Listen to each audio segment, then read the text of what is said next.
Good afternoon again. It's 3 o'clock, so we will go ahead and get started. Again, my name is Princess Bazzi-Buffet, and I manage Interactions Together project. And we're really happy to have you all here. Before I get started into the introductions and pass it on to Travis, please know that if you're online and if you have issues hearing at any point, please message me and let me know. Also, feel free to stop and let us know if you can't hear or if there's any distortion. Again, the Together Project is very happy to have Travis Adkins, the Director of Global Governance and Civic Engagement, here with us for today. And he's going to speak specifically about Disinformation Toolkit that Interaction produced this past summer. And this is an important issue for the Together Project, and we are happy to have him here. And without further ado, I'll let him get started. And he probably will say this, but he wants this to be an open conversation. So if you have questions, feel free to, interrupt at an appropriate time or send a message through the chat and let us know your questions. So I'll turn it over to Travis. All right, thank you guys for joining us. Good afternoon. It's a pleasure to be here to talk through all things disinformation, civic space within civil society, and how we seek to protect that space and ourselves as we continue to try to do the good work that all of our organizations do. As Princess mentioned, I am our Director for Global Governance and Civic Engagement, and essentially all of my work surrounds this question, right? And we really look at civic space just as elemental a factor as the funding that we need to do our work, right? If we have all the funding in the world, but can't seem to get into safe space to operate, or even have the means to operate in countries where the space is tighter, then that funding would be for naught, but at the very least would not be able to be maximized in the way that we know that it can and should be. And so generally I start off this talk with a discussion of kind of what we mean by civic space, and then moving right into kind of what is disinformation and why does it pose a challenge. And I know that you all are, kind of very well aware from your own perspectives what civic space is, but I generally like to start with that because what happens often is people have sometimes very nuanced perspectives of it. But all that I mean and we mean when we say it in today's presentation is that area of society where civil society actors can act, right? And in that space, we're talking about things like freedom of expression, the right to assemble, access to information, the ability to dissent, a free and fair media established in a given society. These are all the things that would constitute the core elements of civic space as we define it, and then try to look at how we protect those spaces, right? So anything that encroaches upon our ability to operate based on those elements would be something that we would see as a constraint, a restriction, or a closure of the civic space in which we operate. In terms of disinformation, there's a lot of things that go around about that too. And so we get a lot of questions about, propaganda or certain types of other political rhetoric and what exactly constitutes disinformation. And so the definition that we use, you will see here, which is the intentional creation and dissemination of false information to deceive, divide, or discredit particular ideas, population groups, and institutions for a political end. And so in that way, a disinformation is essentially based on its intent to do harm, right? So if you tell someone wrong information unintentionally, for instance, if Princess or I were to have told you guys that this forum would start at 2 p.m., when actually in DC time we started at 3 p.m., that wouldn't be disinformation. That would just be us giving you information that is not true, but maybe we don't know, maybe we're mistaken, and certainly we don't have the intent to mislead you. And again, whether this is carried out by governmental bodies, fake news outlets, irreputable sources, or other high-profile personalities, it does have a negative impact on civic space, and that's what we'll get into in this next slide.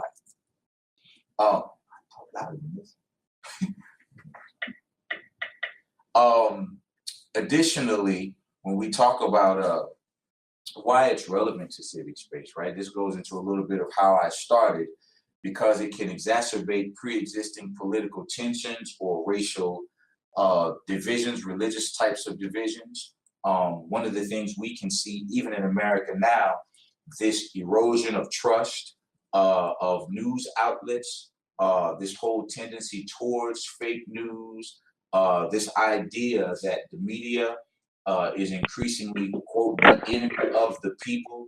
These are the kinds of things that have people in a position where you don't know where to go for news that is not overly editorialized, whose facts are correct. You see a plethora of polls that are polling people about the same question, coming back with contradictory types of information. And these are things that make it harder for people to identify credible sources of information on which to base their decisions or live their lives. And again, because disinformation generally chooses or selects rather, or aims, I should say, to delegitimize, right? So you may not even be able to prove what it is that you're saying, but all you really need to do is raise questions about a particular agenda, a particular person, a particular idea, to have it be an effective form of disinformation. When we think about information disorder, we talked about this notion of content and intent, right? What is the content of what you're saying and what is your intent? So quickly, just to go through the three major types, we have disinformation, which is false information specifically created to produce harm. Misinformation, information that is false but not created to harm. And then malinformation, accurate information that you are using to harm someone. So if you were to go through the three, disinformation is a lie to hurt you. Misinformation is a lie without the intent to hurt. And malinformation is a hurtful truth, actually. So when you think of malinformation, you might think of this idea of Secretary Clinton's emails, right? She did actually have her email on a server that was not a government server, but what is that information used to do? It's used to raise questions about her. It's used to harm her politically. You know, this idea of that at that time, James Comey coming out just a few days before the election, hey, we found some more emails, and then later, oh, by the way, we didn't find anything new and there wasn't a problem. We just wanted to let you know, right? So they weren't lying, but many would argue that their intent was to be harmful to at least of the electorate's perception of her. And so disinformation, misinformation, and malinformation is a way that we can construct and conceptualize different ways that we take in information and what the source and the intent of that content is. This representation is simply a diagram to give you a visual for what I was just saying, right? So things can be false, but that doesn't mean they're intended to harm. And so the nexus or the overlap in that Venn diagram is where we find ourselves in the area of disinformation. And again, you know, disinformation is increasingly being produced and promoted by governments, right? We think of Russia leading in the world in that right now, non-state actors, individual kind of bloggers that are kind of lone wolves that are producing blogs and other types of content that is misleading. And then, of course, you have various kinds of hate groups promoting these things, as well as groups that might be biased in terms of sexual orientation or race, or bigoted in terms of religion, that can often mask themselves as kind of think tanks or policy institutes, and those are specifically dangerous in terms of being able to mislead people as to the intent of their information that they distribute. Going here into the 7 types of mis and disinformation, and this is something to give you guys a sense of just how dangerous disinformation is and the ways in which we can avoid being confused or confusing it with other types of information. So you guys will see them there, and I'll just read you or talk you through some examples based on each one. So that first one you see is satire or parody. This is, Saturday Night Live, The Onion, Bill Maher, The Daily Show, This Week with John Oliver, these types of shows that may be exaggerating a certain news story or a certain politician's personality to get to a point that is a point that is just their perspective and not necessarily presented as a factual truth. And so in that way, they're using satire and comedy to make a political point, but it is not necessarily false information that is used to try and mislead you.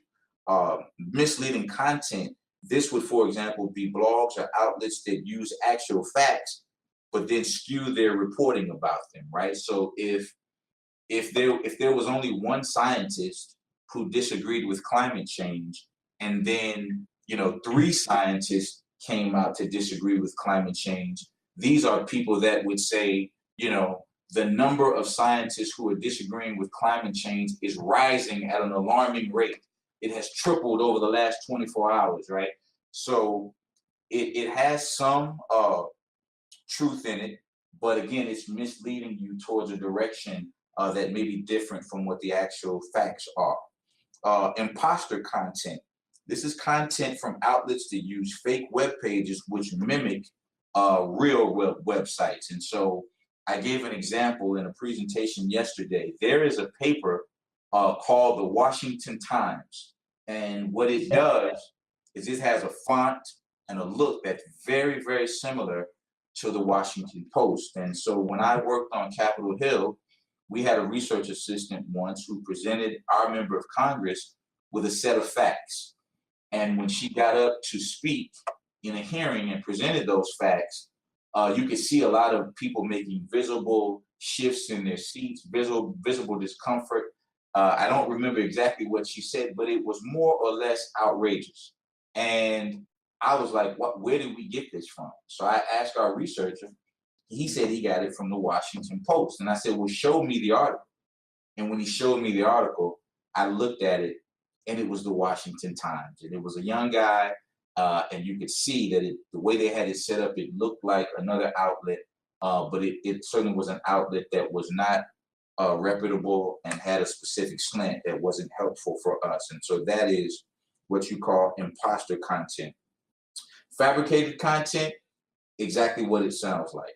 True news articles, quote unquote news articles or blogs or content produced by hate groups or government organizations committed to creating stories from whole cloth that are not true to directly mislead folks. A false connection. False connections are basically stories that basically have headlines that may be false. And so when you look at let's say CNN's website, you might see a number of articles up there, and you can't click on all of them, but you may glance at all of them. And so what these folks are counting on is, one, you will gloss over them, but you'll still have this idea in your mind from seeing the story through skimming. So these are people who are taking advantage of the fact that people usually only skim articles. And so they want to influence you through what you see in the headlines. And often when you click on those links, what you'll find is stories that only have a very tenuous connection to what the title to what the title of that story is. False content. This is most notable when folks share stories online, and sometimes they may be sharing an old story, or they're sharing and saying, "Oh my God, it's terrible that so and so died," but it's the person who died 4 years ago, and they're posting it, not realizing that that person didn't die that day, right? So creating this context in which this is a new thing, or this is something that should be alarming, when in fact it is something that may be innocuous or is already a known fact, but the way that they're presenting it is putting it in a context that can be misleading. Manipulated content, again, factual articles where the images or dates within the content have been changed to give it a different perspective or a different meaning to the average reader. Now, I talked about the fact that this is something that we've seen as an increasing challenge in the United States, but also globally. And so when you look at the next couple of slides, what you will notice is a series of examples of how disinformation has seeped into our electoral processes, right? So obviously, no one in the United States who is even remotely connected to news or media outlets can be unaware of the Mueller investigation and this overhang, this idea, which all of our security services have put forward as a truth, that the Russian government has had interactions to try and impact the outcomes of U.S. elections, not just at the presidential level, but at various levels. And Russia is right now the world leader in trying to kind of raise questions and doubts in the credibility and viability of electoral processes in democratic countries around the globe. Obviously, in the UK, the Brexit referendum was mired in allegations of disinformation. The Kenyan presidential election of 2017, and even the French elections were faced with this prospect. Obviously, the implications of this for global civil society are the exact same kinds of things that I said before, right? This erosion of civic discourse and public trust, and even the fact of endangering journalists, right? Journalists as the enemy of the people, the targeting of journalists at home and abroad. Obviously, now the news is mired in the murder of Jamal Khashoggi, and this idea that it puts citizens in a confused state as to who they can go to and who they can trust, which also is seen as a challenge for us because of folks who go out and only participate in media outlets that already kind of reify this echo chamber of what they may or may not already believe. And so, are we in a space where news outlets are not necessarily fact-based, but much more forums for a variety of opinions and debates that are based on political views and not necessarily an agreement over the same set of facts? How is Interaction engaging? For those of you who are not aware, here at Interaction, we have the Together Project, which Princess manages. We have what is called the Democracy, Rights, and Governance Initiative, and then the Closing Space for Civil Society Initiative, which I head. And all of these are really the hubs of where we try to deal with this threat of disinformation, how it can impact our members, and we see it actually at a much broader level. So, you look at Interaction as a coalition of NGOs, and if you were to see us as kind of guards sitting in a watchtower, the way that we see our mission in terms of this is to look out over the landscape to identify threats either near or far, and make sure that we have given our members the tools and the spaces to talk through, to deal with, and to manage these kinds of challenges. And disinformation is just one of those. Does anybody have any questions at this point?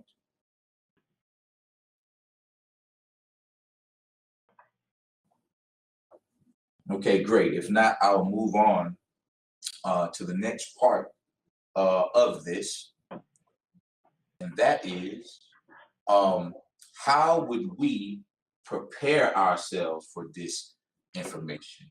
But actually, before I go into how we prepare ourselves, I want to talk briefly about how disinformation campaigns happen. So far, we've kind of talked about who carries them out, what they are, why they would want to carry them out. And I want to talk just for a second about how they happen and how they're done. So the first way they're done, and you guys should be able to find our disinformation toolkit right up on our website that has all of this information, is through bot networks, right? And bots are essentially online mechanisms that allow for the dissemination and spreading, or the quick spreading of false stories, right? So it could be a bot that actually generates false stories, a bot that retweets false stories, that may even be something that can leave a comment on a Twitter page or an Instagram account of someone who has millions of followers, so that more and more people see this spreading. And so this is a mechanism that's being used by governments and non-government actors alike. Fake domains, again, are websites that are made to mimic other types of websites. And if you go there, you may not recognize, right? You might not look up and notice that this says CNN.gov versus CNN.com, or CNN.org versus CNN.com. And you might not know that you are actually ingesting information from a false news source made to mimic a real one. Hijacking is quite dangerous, because hijacking is exactly what it sounds like, that some entity or entities have taken control of the website of an actual reputable news source or organization, and is promoting false information and false stories through an outlet that is actually credible. Then there is denial of service or redirection. And this is something that you might find in repressive regimes, where if you try to go to Google, or you try to go to, usembassy.gov, it would redirect you to another website. And oftentimes the site that it's redirecting you to can be a site that can monitor your IP address, and that can help the government identify who in a given country is seeking out which kinds of information. Okay, so those are the ways in which it happens. Now, in terms of how we would work to prepare ourselves for online disinformation attacks, or disinformation attacks that come through other means, is first, who would we go to, right? Who are the frontline teams? And as you might imagine, your executive office, your communications team, and your security team would be your front line. Obviously, your executive office is the lead in making decisions. They are the external face of your organization. These are the people who the media might want to first be involved with. These are the people who would be answerable to your board of directors and things of that nature. So working to make sure that they understand the threat, that they are fully aware, and that they have the proper information to make sound decisions is critical. Obviously, the communications team would come right under that for two reasons. One, the communications team is has the sole responsibility of producing and monitoring and managing the content that the organization produces, or the places where your logo is used, or even monitoring on a daily or weekly basis where your organization is mentioned in the media, how it is presented, and the perceptions that people might have of you, and how to shape those in a way that's most beneficial to your organization and its mission. Security, another obvious one, because sometimes when disinformation threats come out, what we've seen increasingly is they've started by targeting organizations, but now we see a different type of tactic where they're actually using the names of individual leaders inside organizations. And so then it turns into a personal attack because of your leadership position or your role in perpetuating the mission of your organization. And so these would be the kinds of folks that you want to first engage when any type of disinformation attack or campaign or even message comes out about who you guys are and what it is that you do. Now we'll move to how do you assess the threat, right? And so for me, it's the basic journalistic principle, the 5WH. Who does the disinformation come from, or who is it sent to, and who does it target? All right. What are they saying? What's the nature of the content? What is it charging? Is it true and they've put a misleading spin on it? Is it false completely? Or is it actually true and you just feel that it's not appropriate to be in a certain venue or in a certain outlet, or it's not in the proper context, right? When was it shared, right? Is your organization in front of something that's coming? Can you stop it before it comes out? Are you behind something in time and you need to kind of triage a situation? And then there's the where. Where was it sent? Where was it shared? Where did it come from, right? Was it inside the nation that you are operating in? Was it outside? And then the why would be for us to try to identify the motives of why we are being targeted. Is it because we're working in countries that were designated under the travel ban? Is it because our beneficiaries are largely in Muslim countries? Is it because we work with women and we want to deal with family planning, and certain types of groups don't think that that should be something that should be happening, right? So we always want to try to figure out what that is about.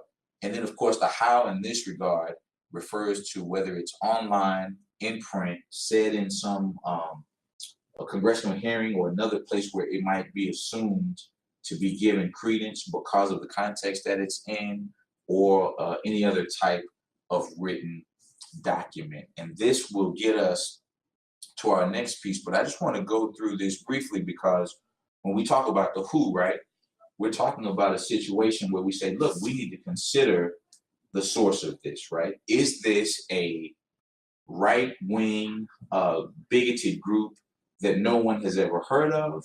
Or is this perhaps a member of Congress or another noted type of public figure who may be misled or who may have a view that's not true, and then we need to deal with it?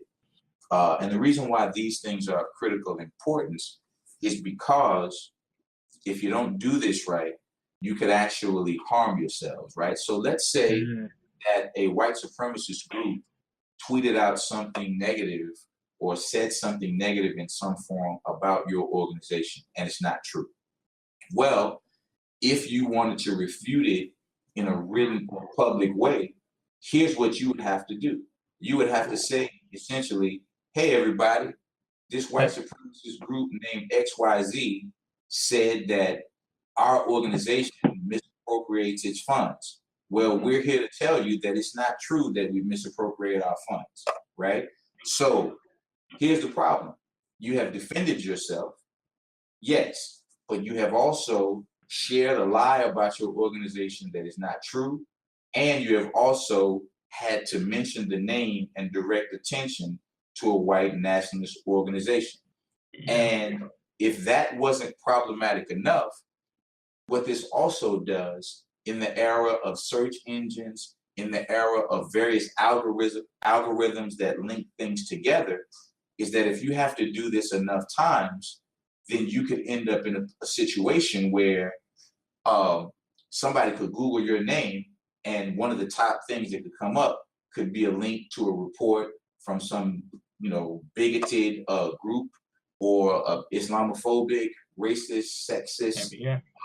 or any other kind. And so sometimes the way we push back actually can make the flame bigger, as opposed to nullifying it, right?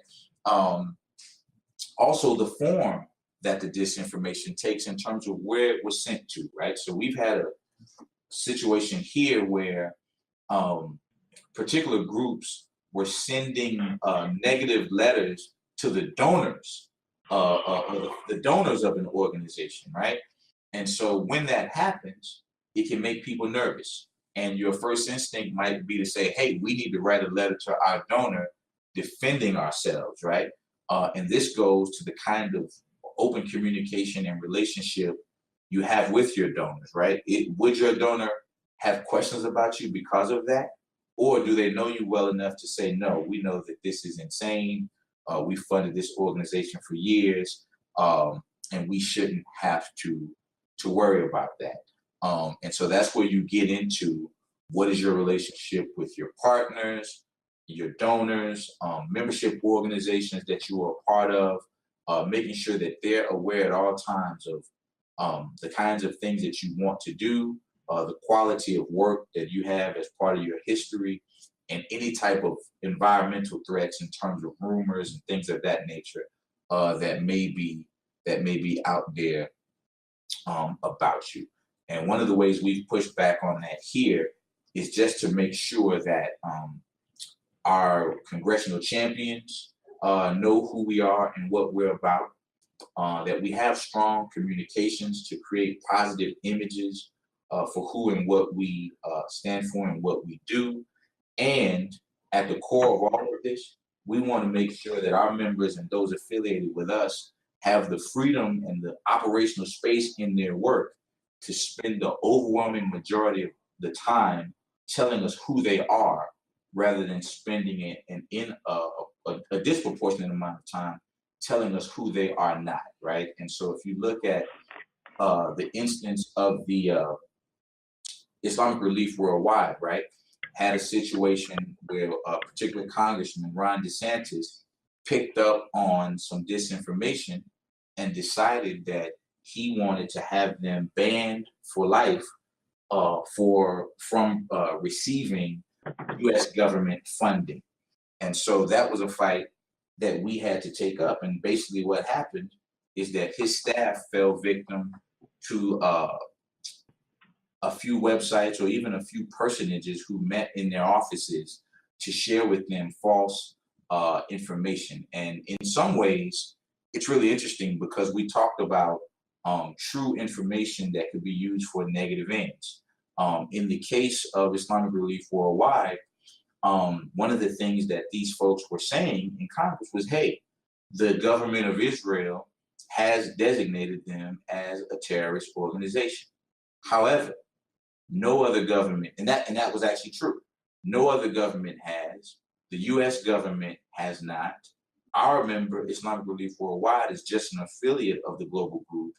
And so they were taking one truth, spinning it into several other lies, taking it out of context, and not sharing the fact that Islamic Relief Worldwide partners widely with, and USA partners widely with other members of Interaction, does great work in humanitarian spheres at home and abroad, and that this is an American organization made up of American Muslims. So it's not a foreign entity.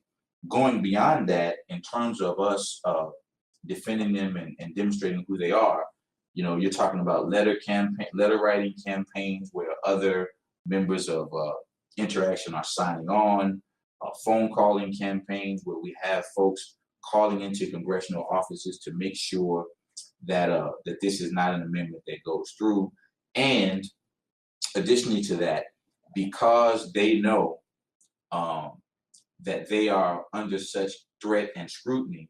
And Princess, I'm sorry to say this again because she's heard me say it so many times, but the thing that jumped out to me more than anything else was that Islamic Relief had submitted themselves to 500 independent audits for that. So now what you're looking at, the advantages and disadvantages of countering online disinformation. This is a kind of a checklist that is in our disinformation toolkit, which again you can find online, and/or we can send you the link to. But it goes through some of the considerations, the pros and cons that I just spoke about. So if you look at that, just that first level, since I've already talked about it, I'll just go through the top line. Do we let the disinformation die out and just monitor the conversation, right? The advantage there is that it may not even be visible and it could die out quickly. The disadvantage, of course, is that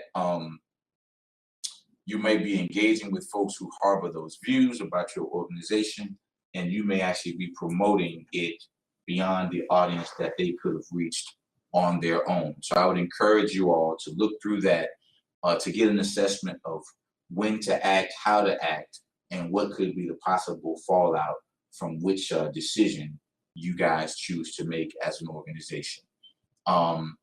Another thing we talk about is after action reports. And so basically after we went through the situation with Representative DeSantis and Islamic Relief Worldwide, it's like, how do we learn from this, right? And how do we learn the methods and the tactics and the landscape of disinformation so that we know what kinds of groups may target us, what kinds of tactics they may take, and who might be their audience to disingenuously represent our organization. And so the first thing there would simply be to archive the event, whether that's screenshots of the disinformation, copies of the report, links to the certain sites or web pages where these things may be found. And then you're talking about a formal after event assessment, right? Sitting down with a team. What did we get right?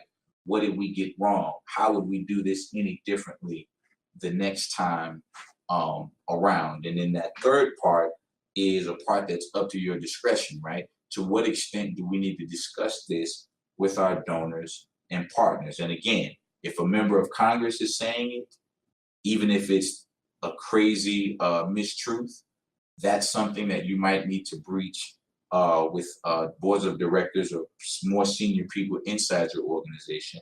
If it is a false story from some fake outlet that doesn't have broad reach, it may be best to make note of it, to perhaps archive it, but perhaps it's not something that rises to the level of needing to be shared at higher levels of your organization.